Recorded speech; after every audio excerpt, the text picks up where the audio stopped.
바울은 18절에서 너희가 만일 성령의 인도하시는 바가 되면 율법 아래 있지 아니하리라, 이렇게 우리에게 말씀을 하셨죠.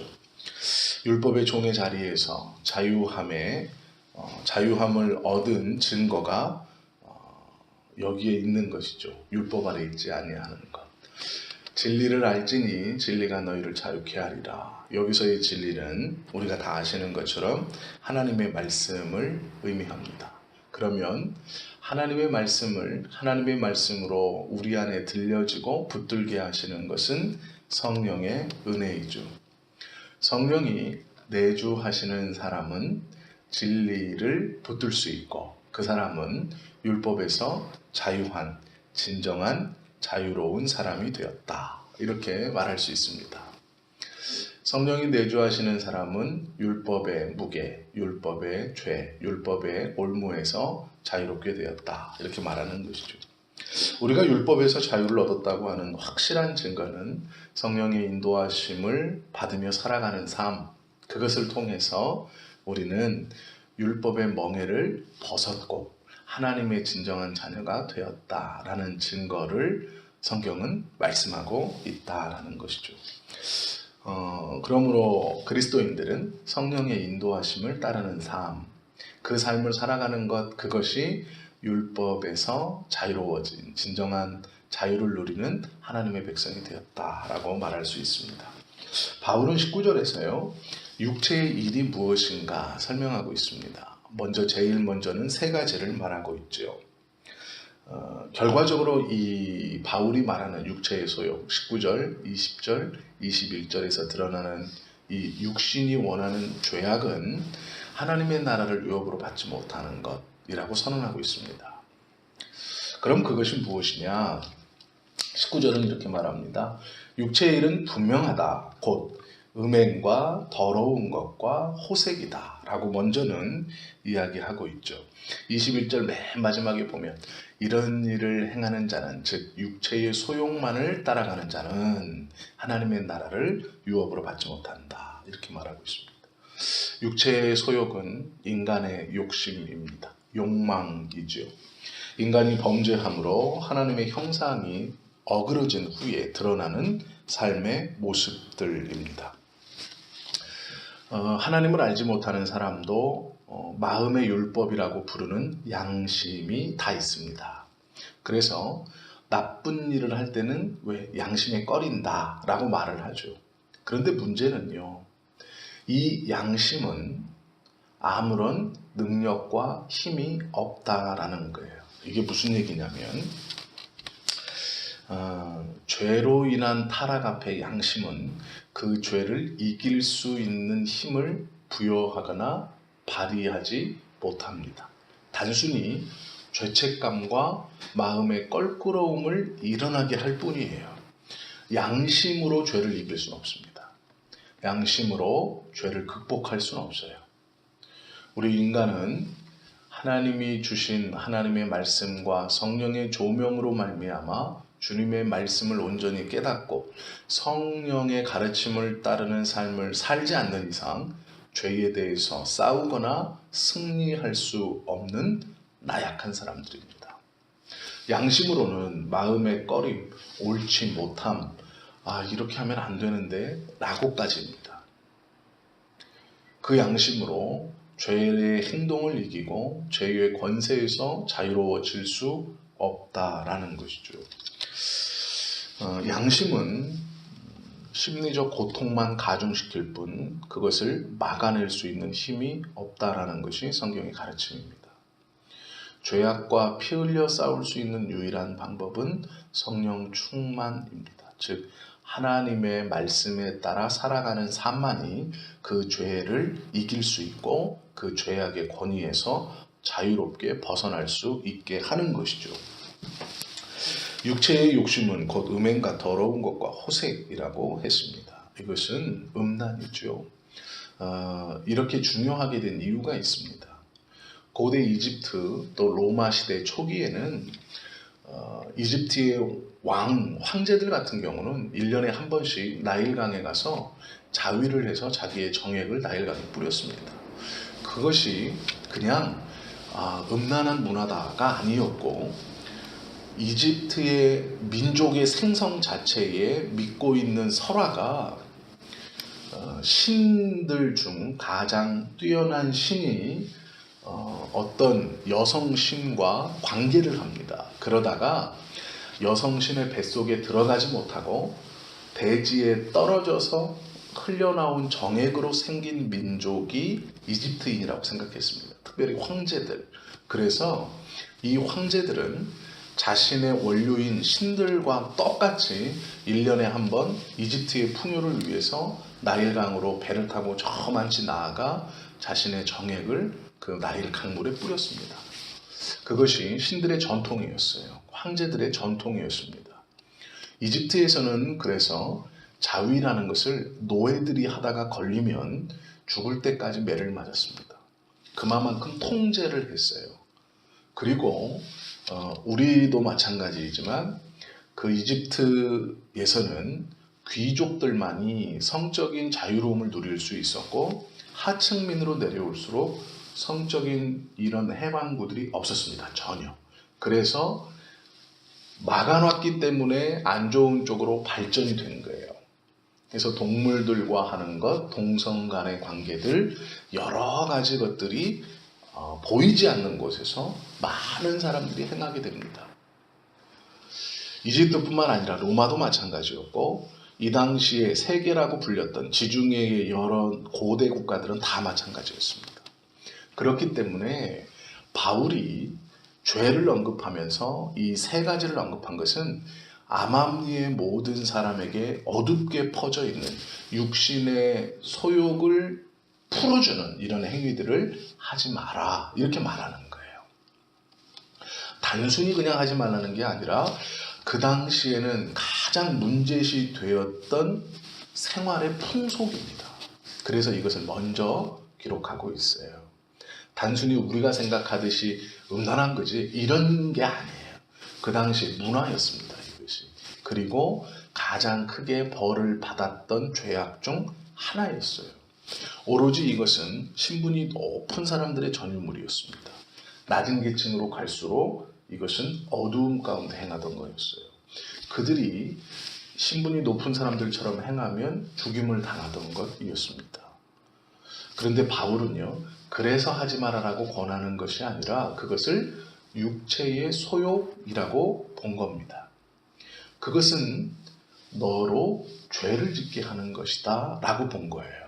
왜 그러냐면 하나님께서 생육하고 번성하라라는 명령 속에서 이 성이라는 것은 하나님 앞에 아름답게 부부가 누려야 할 것인데 그렇지 않고 다른 방법으로 이것들을 해소시켜 나가는 것, 그것을 막 사용하고 그것을 쾌락이라고 여겼고 하나님의 말씀을 거역하는 가장 간단하면서도 사람을 나약하게 만드는 가장 큰 죄악의 첫 번째라고 본 것이죠. 이것은 그 당시의 사회상과 무관하지 않다라는 것입니다. 그래서 이것을 제일 먼저 기록하고 있고요.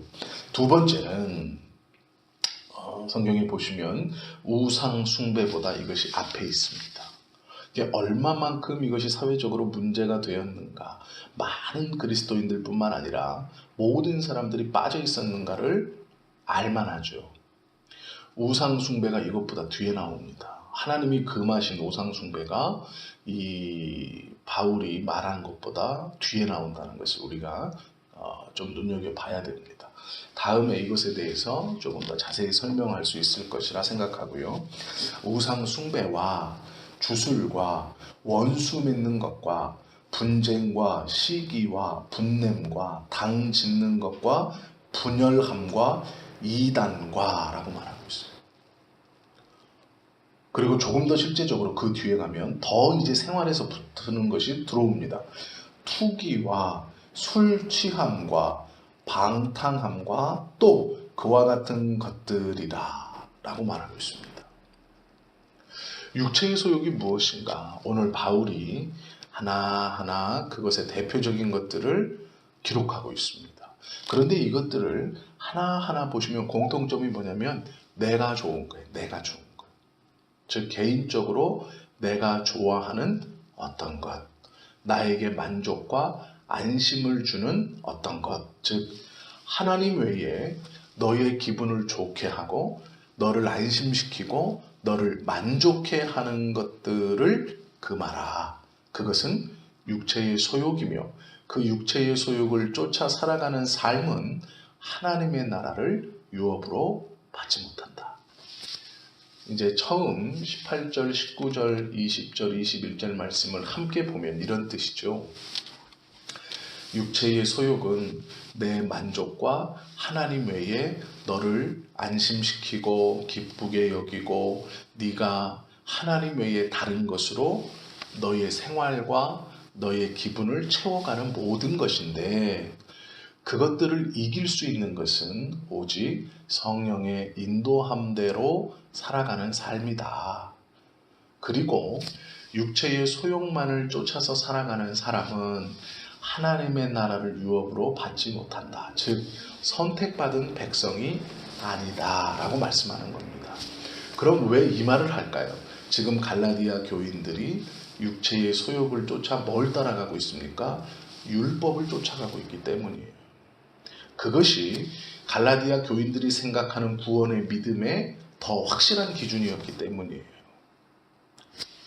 너희가 율법을 쫓아가면 이렇게 육신의 소욕을 이루어 하나님의 나라를 유업으로 받지 못하는 사람들과 똑같은 죄다 라고 바울이 말하고 있는 것이죠. 그러므로 온전한 복음을 잘 따라가야 한다. 너희가 지금 따라가는 율법은 하나님의 구원의 은혜를 확증하는 것이 아니라 육체의 소욕을 쫓아 행하는 자들과 똑같은 것이다. 그러니 성령의 인도하심으로 돌아와라 라고 권면하고 있다라는 것이죠.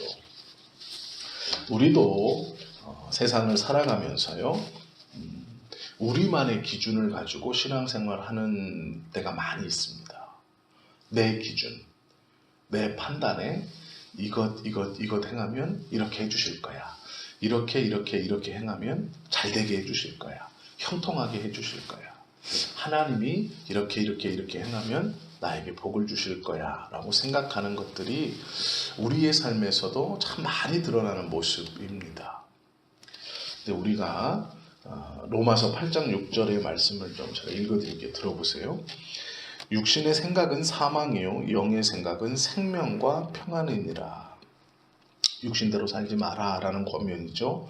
로마서 8장 8절 뒤에 나오는 말씀은 육신에 있는 자들은 하나님을 기쁘시게 할 수 없다 이렇게 말합니다. 또 로마서 8장 13절에는 너희가 육신대로 살면 반드시 죽을 것이로되 영으로서 몸의 행실을 죽이면 살 것이다 이렇게 말씀하고 있어요. 무엇이냐면 성령의 인도함을 쫓아 살아가는 것이 곧 우리가 사는 길이다 라고 말하는 것이죠. 성령의 인도하심이라는 것은 하나님의 말씀대로 살아가는 겁니다. 하나님의 말씀보다 앞서가서도 안 되고 뒤에 가서도 안 된다라는 말씀이죠. 즉 내 안에서 나를 만족해 하는 내 스스로의 신앙의 잣대와 기준으로 살아가면 안 되고 오로지 말씀에서 가르쳐 주시고 말씀에서 선을 그어 주신 그 믿음, 그것은 성령의 인도하심을 따라 살아가는 삶, 즉 성령 충만한 삶인데 그 성령 충만한 삶은 하나님의 말씀을 붙드는 것이죠. 그럼 하나님의 말씀을 붙드는 것은 무엇이냐? 첫째로 예수 그리스도의 십자가의 사건을 나의 사건으로 받는 것이고 믿는 것이고, 그 둘째로는 하나님을 사랑하고 이웃을 사랑하는 겁니다. 즉 십자가의 은혜와 그 은혜로 말미암아 그 은혜를 베풀어 주신 하나님과 그 은혜의 범위 안에 들어있는 이웃을 사랑하며 살아가는 삶, 그것이 성령 충만함의 삶이고 하나님께서 우리에게 가르쳐 주신 삶의 기준이며 하나님의 말씀의 선입니다. 이것보다 더 앞서 가서도 안 되고 이것보다 더 부족해서도 안 되는 것이죠. 믿음은 육신의 소욕을 능히 이길 수 있는 하나님의 말씀을 붙들고 살아가는 삶이죠. 하나님의 말씀을 붙들고 살아가는 삶이란 성령 충만한 삶과 동일한 단어입니다. 방언을 행하고 통역하고 투시를 하고 귀신을 쫓고 병을 고치는 것이 절대로 성령 충만한 삶이 아니에요. 그것이 능력 있는 삶이 아닙니다. 하나님께서 부어주신, 우리에게 허락해 주신 삶의 자리에서 하나님의 말씀, 즉 십자가의 구원의 은혜를 품고 살아가면서 하나님을 사랑하고 이웃을 사랑하며 살아가는 것이 진짜로 성령의 충만함을 받고 살아가는, 하나님께서 인정하시는 믿음을 가지고 살아가는 것인 것이죠. 저와 여러분들은 이 진리를 깨달아 자유를 누리는 삶을 살아가실 수 있기를 바랍니다. 그래서 오늘 하루의 삶도 성령 충만함을 너무 원해서 여러 기적과 이적을 달라고, 나도 그 행할 수 있는 능력을 달라고, 어쩌면 좀 잘못된 기도가 아니라 맡겨진 자리에서 하나님, 내가 하나님을 사랑하고 예수님의 십자가의 은혜를 품고 하나님 사랑, 이웃 사랑하며 오늘 하루도 그렇게 온전한 자유 안에 살아가는 자가 되겠습니다. 기도하시고 그 은혜를 받아 누리며 살아가는 저와 여러분 되시기를 예수님의 이름으로 축원합니다. 기도하시겠습니다.